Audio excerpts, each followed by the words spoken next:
Hello students, मैं Mithilesh Gupta, associate professor political science, government college Karauli. आज के इस वीडियो लेक्चर में हम राज्य उत्पत्ति के ऐतिहासिक या विकासवादी सिद्धांत का अध्ययन करेंगे। इससे पूर्व के लेक्चर में हमने राज्य उत्पत्ति के सामाजिक समझौता सिद्धांत का अध्ययन किया था। तो राज्य उत्पत्ति का जो विकासवादी सिद्धांत है वो प्रमुख रूप से इस बात पर आधारित है कि राज्य की उत्पत्ति किसी एक तत्व से नहीं हुई है।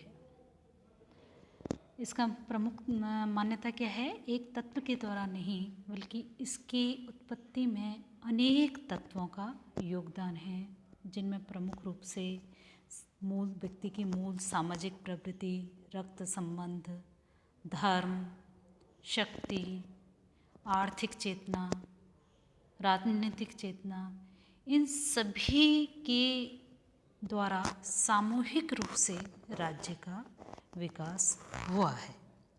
इससे पूर्व के जो राज्य उत्पत्ति के सिद्धांत दिए गए थे, दैवीय सिद्धांत, शक्ति सिद्धांत, सामाजिक समझौता सिद्धांत, पैतृक और मात्रक सिद्धांत, ये सभी सिद्धांतों में एक बात कॉमन है कि राज्य को क्या मानते हैं?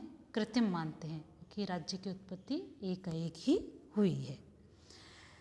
विकासवादी सिद्धांत का ये मानना है कि राज्य कृत्रिम नहीं बल्कि स्वाभाविक है और इसका एक समय विशेष पर निर्माण नहीं किया गया, बल्कि ये सदियों के क्रमिक विकास का परिणाम है। जैसे कि गार्नर कहते हैं, प्रमुख विचारक, कि राज्य ना तो ईश्वर की सृष्टि है, न वह उच्च कोटि के शारीरिक बल का परिणाम है, न ही किसी समझौते की कृति है और न ही परिवार का विस्तृत रूप है। यह क्रमिक विकास से उदित एक ऐतिहासिक संस्था है। इस सिद्धांत के अनुसार क्या है? राज्य का जो विकास है एक लंबे समय से चला आ रहा है और आदिकालीन समाज से क्रमिक विकास करते करते इसने वर्तमान राष्ट्रीय राज्य के स्वरूप को प्राप्त किया है और अन्य सामाजिक संस्थाओं के समान ही विभिन्न परिस्थितियों की सहायता पाकर, अनेक तथ्यों से प्रभावित होकर यह उत्पन्न हुआ है। और इसके अंदर भी हम देखते हैं इस सिद्धांत के अनुसार कि राज्य का जो विकास का क्रम है वो एक सा नहीं रहा है। प्रकृति, परिस्थिति, स्वभाव आदि के कारण विभिन्न समयों, अवस्थाओं और स्थानों में राज्य के विकास का क्रम भी विभिन्न रहा है। तो आज के इस हम लेक्चर में अध्ययन करेंगे कि राज्य की उत्पत्ति का विकासवादी सिद्धांत क्या है, इसकी उत्पत्ति में किन किन तत्वों का योगदान है। तो विकासवादी सिद्धांत के अनुसार राज्य उत्पत्ति के विकास में सहायक प्रमुख जो तत्व है वो है व्यक्ति की मूल सामाजिक प्रवृत्ति। विभिन्न तत्व कौन से बताए हैं? सामाजिक प्रवृत्ति, रक्त संबंध, धर्म, शक्ति, आर्थिक गतिविधियाँ, राजनीतिक चेतना। तो पहली प्रमुख सहायक तत्व ले रहे हैं हम व्यक्ति की मूल जो सामाजिक प्रवृत्ति है उसको ले रहे हैं। तो मूल जो सामाजिक व्यक्ति क्या है? स्वभाव से ही सामाजिक प्राणी है। जैसे कि अरस्तु वर्णन करते हैं, मनुष्य स्वभाव से ही एक राजनीतिक और सामाजिक प्राणी है और यदि कोई मनुष्य ये कहता है कि वह समाज में नहीं रह सकता या समाज की जिसे आवश्यकता नहीं है और तो उसे क्या है, यह अपने आप में पूर्ण है, तो उसे मानव समाज का सदस्य मत समझो। वह या तो जानवर है, जंगली जानवर है, या देवता है।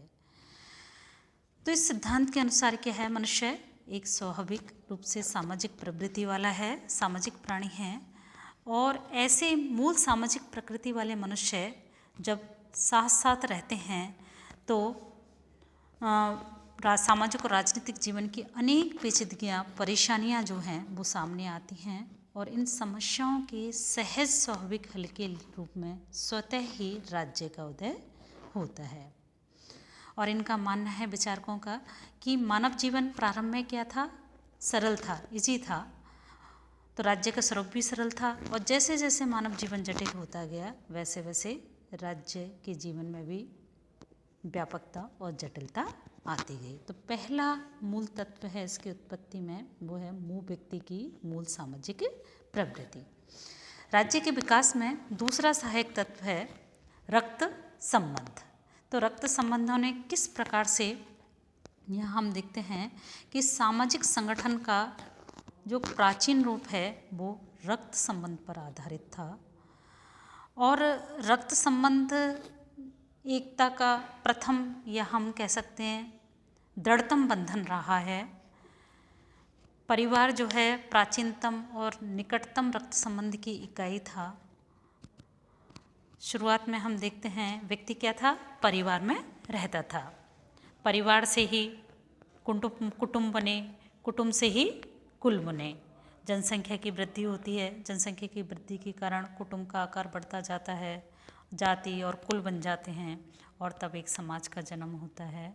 और इस संबंध में मेकाइवर कहते हैं रक्त संबंध समाज को जन्म देता है, और कालांतर में आगे चलकर समाज किसको, राज्य को जन्म देता है। तो रक्त संबंध जो हैं वो इसके एक प्रमुख कारण हैं राज्य की उत्पत्ति का। प्रारंभ में देखते हैं हम कि एक रक्त संबंध वाले जो व्यक्ति थे वो गहराई से जुड़े रहते थे, और आगे चलकर देखते हैं कृषि का आविष्कार हुआ, कृषि कार्य में स्थायी रूप से पारस्परिक सहयोग की आवश्यकता हुई, उसके बाद विवाह पद्धति आती है, और इस तरह से देखते हैं आगे चलकर कुटुंब से कुल, कुल से कबीले, कबीले से समाज, समाज से राज्य का निर्माण होता है।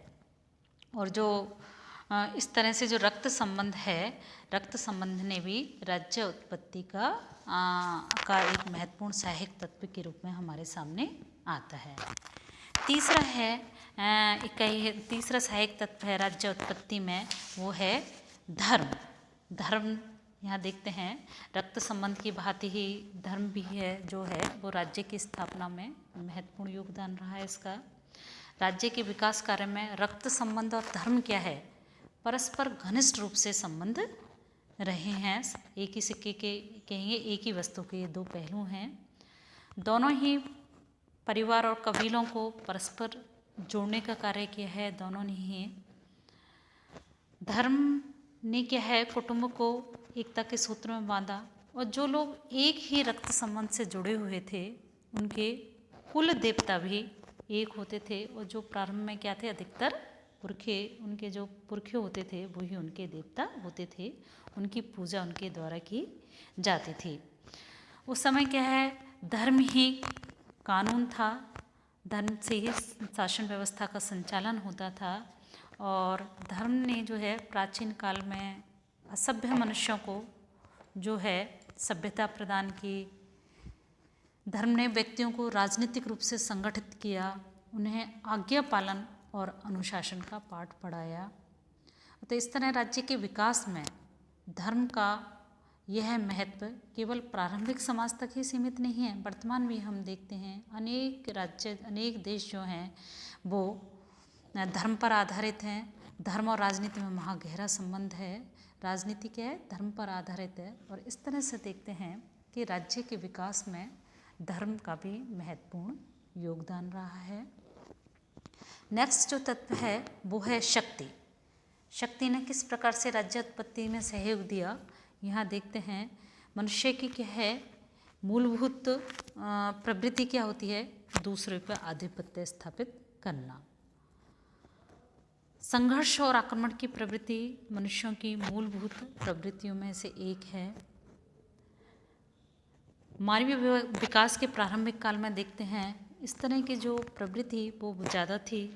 कृषि और व्यवसाय की उन्नति के साथ जब लोग निश्चित स्थानों पर बस गए तो निजी संपत्ति की धारणा का उदय होता है, और ऐसी स्थिति में अपने स्थान और संपत्ति की रक्षा के लिए व्यक्ति युद्ध करने लगे, और युद्ध ने क्या है नेतृत्व के महत्व को सामने रखा, और व्यक्ति क्या है सुरक्षा प्रदान करने की क्षमता रखने वाले शक्तिशाली व्यक्ति के नेतृत्व को स्वीकार करने लगे। इस नेता की अधीनता में क्या हुआ, एक कबीला दूसरे कबीले पर आधिपत्य जमाने की चेष्टा करने लगा और संघर्ष की इस प्रक्रिया में विजयी कबीले का जो सैनिक सरदार था वो राजा बन गया। तो इस तरह से कहा है युद्ध से राजा का जन्म होता है। तो युद्ध शक्ति ने राज्य उत्पत्ति का एकमात्र कारण नहीं है, लेकिन राज्य की उत्पत्ति और विस्तार में एक सहायक तत्व के रूप में इसकी भूमिका से, इसके महत्व से हम इनकार नहीं कर सकते हैं। राज्य उत्पत्ति का अगला जो तत्व है वो है आर्थिक गतिविधियाँ। राज्य की उत्पत्ति और विकास में देखते हैं आर्थिक व्यक्ति की जो आर्थिक गतिविधियाँ हैं उनका भी महत्वपूर्ण स्थान रहा है। कार्ल मार्क्स ने तो इस विचार को अभिव्यक्त किया है कि राज्य आर्थिक परिस्थिति की ही अभिव्यक्ति है। प्रारंभ में मनुष्य जीवन सरल था, जैसे जैसे विकास होता है मनुष्य जीवन जटिल होता जाता है, उसकी आर्थिक आवश्यकताएं बढ़ती जाती हैं और उसके साथ ही राज्य का जो संगठन है वो भी जटिल हो जाता है। आदिम काल से लेकर अब तक मनुष्य 4 आर्थिक अवस्थाओं से होकर गुजरता है, जिसके अनुकूल ही उसमें तत्कालीन सामाजिक और राजनीतिक संगठन रहे हैं। प्रथम अवस्था क्या मानी है, आखेट अवस्था, जिसमें मनुष्य का जीवन का एकमात्र साधन ही शिकार था और इसी कारण मनुष्य का जीवन क्या था, अस्थिर था, असंगठित था, भ्रमणशील था। दूसरे देखते हैं उसके आगे चलकर फिर पशुपालन की अवस्था आती है। पशुपालन में व्यक्ति क्या है, इस अवस्था में जीवन भ्रमणशील तो था किंतु उनमें सामूहिकता और संगठन का अंश आ जाता है।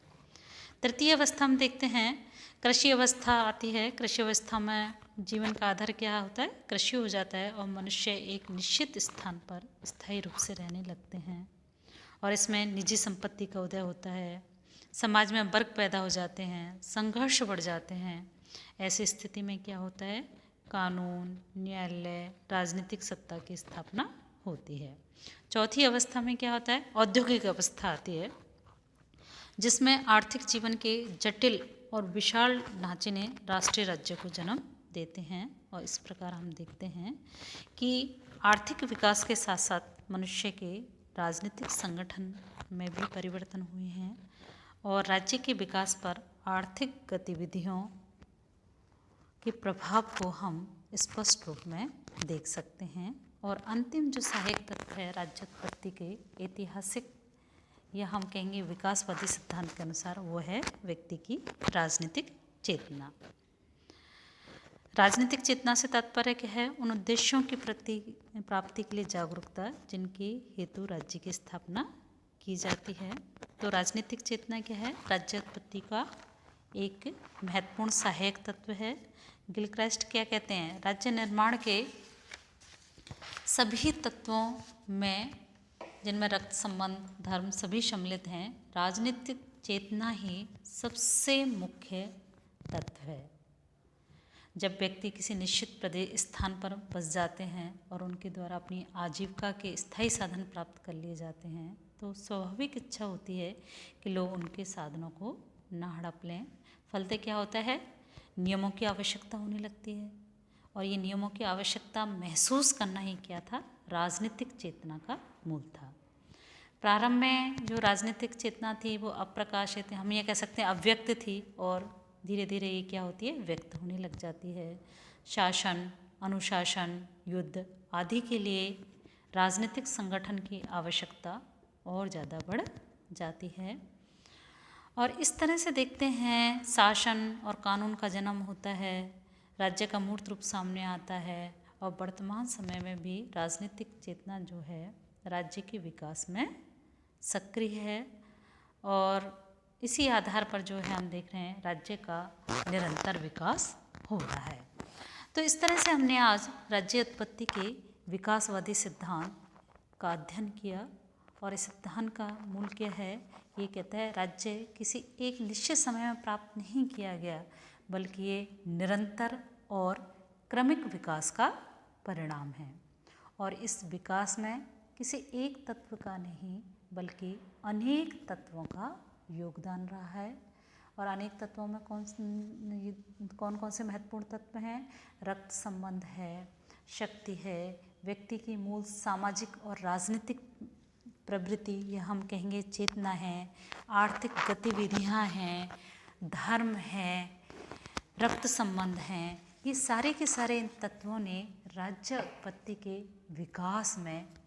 उत्पत्ति में और विकास में सहयोग प्रदान किया। और राज्य उत्पत्ति का यही सिद्धांत वर्तमान में मान्य है, क्योंकि अन्य जहाँ सिद्धांत राज्य को कृत्रिम बताते हैं, वहाँ यह राज्य को क्या, ये सिद्धांत राज्य को एक स्वाभाविक और निरंतर क्रमिक विकास का परिणाम मानता है।